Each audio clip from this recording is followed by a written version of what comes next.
Which leads to my next question for you. How can the identification and building of assets be supported? Well, first of all, we know it needs a broader strategy than the traditional one. A strategy that includes private and civic sector groups and works across government departments. This reinforces your action item to strengthen regional development organizations. Small communities run as much by their volunteer groups, their faith-based organizations, and local business people as by the municipal governments. All of these groups need to be included in the revitalization and capacity building process.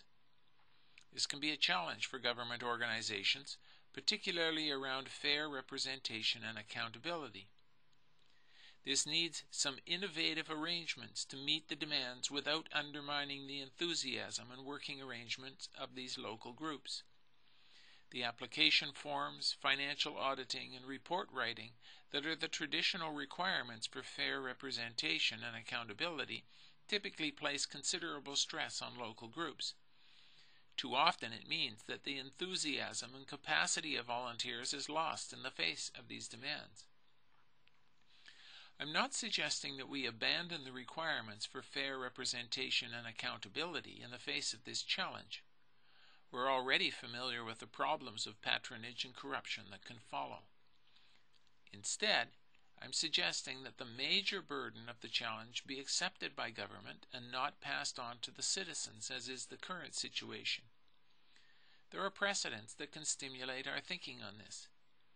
Two-step application procedures that require a minimal proposal in the first round and a subsidy in the form of cash or consultation for those selected for the second round. It's not a bad idea. We do it for large organizations with plenty of resources. Why not do it for small groups who are struggling to survive? Another option would be funded training for volunteers, such as those developed by the Foundation for Rural Living in Ontario. Volunteers are trained in application procedures, conducting meetings, and conflict management to build the capacity of volunteer and business groups to meet the more formal conditions of government agencies. In all cases, the major part of the burden should be on the government partner in the relationship, a burden that can be very light for a large institution such as a government department, but provide a major and long-lasting benefit to local and regional groups. When thinking about options for local and regional support, start with the existing groups and networks. Governments have a tendency to duplicate existing networks in order to maintain control or because they're just simply more familiar with those procedures. This is actually reflected in your language you use for your action items 2 to 4. Your plan says to, quote, create regional development organizations rather than build or collaborate with existing ones. A better way to work with is to work with existing networks while exploring new mechanisms for meeting fair representation and accountability objectives. This requires the innovation and flexibility I mentioned above, since working with a variety of groups and organizations means learning how to be flexible. The advantage is that it gives you extensive access to local knowledge and capacities. It takes advantage of the relatively high levels of trust that people give to such organizations, more than they give to provincial or federal governments, for example, and it treats them as valuable assets. This is just another example of the important role of governments as bridging organizations. Bridging communities, community groups, entrepreneurs, and agencies with those in their regions, province, country, and the world. In many cases, the identification of assets requires the knowledge of opportunities, and these often come from outside the local area, as the citizens of Warner discovered.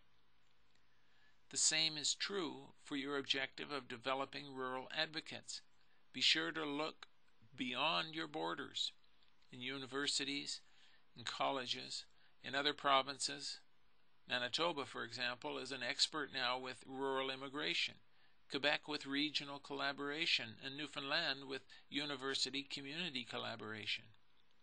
Look also to the NGOs, the Federation of Canadian Municipalities, SURF, the Canadian Rural Revitalization Foundation, and the many research centers that exist across the country. Or you can look internationally.